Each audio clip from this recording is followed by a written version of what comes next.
अस्सलाम वालेकुम व्यूअर्स।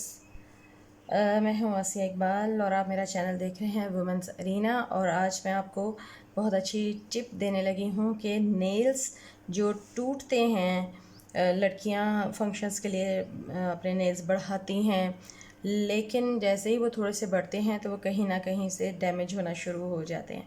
तो उसके लिए हम क्या चीज़, ऐसी कौन सी रेमेडी है, टिप्स हैं जो हम कर सकते हैं और इजीली इस चीज़ से हम अपनी जान छुटा सकते हैं कि हमारे नेल्स बड़े भी रहें और हेल्दी लुक दें, शाइनिंग हो और वो जल्दी टूटें भी ना।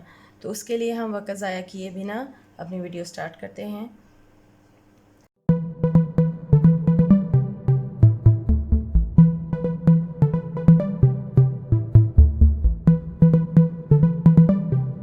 नेल्स की हिफाजत के लिए सबसे ज़्यादा जो चीज़ इम्पॉर्टेंट है वो है लहसुन, यानी गार्लिक।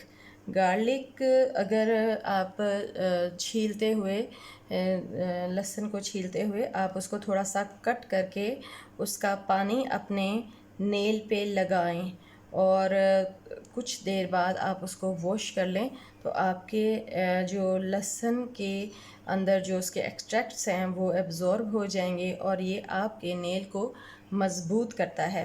इसके अलावा आप लहसुन को पानी में डिप कर दें और जब यहाँ लहसुन छीलते हुए हम, अक्सर होता है कि लहसुन छीलने के लिए हम पानी में उसको थोड़ा देर डिप कर देते हैं और फिर उससे लहसुन निकाल के जब हम उसको छीलते हैं तो बहुत आसानी से छीलता है। तो उस तरीके से भी आप जब लहसुन को पानी में डिप कर देंगे और जब आप उसे गार्लिक निकाल के उसको छीलेंगे तो वो जो पानी होगा उसमें अपने हाथ थोड़ी देर डिप रखेंगे तो उससे भी आपके नेल्स बहुत मज़बूत होंगे और शाइनिंग होंगे। तो ये शॉर्ट वीडियो इंशाल्लाह आपको पसंद आएगी और अगर आप मेरे चैनल पर न्यू हैं तो ज़रूर सब्सक्राइब कीजिए। जज़ाकल्लाह।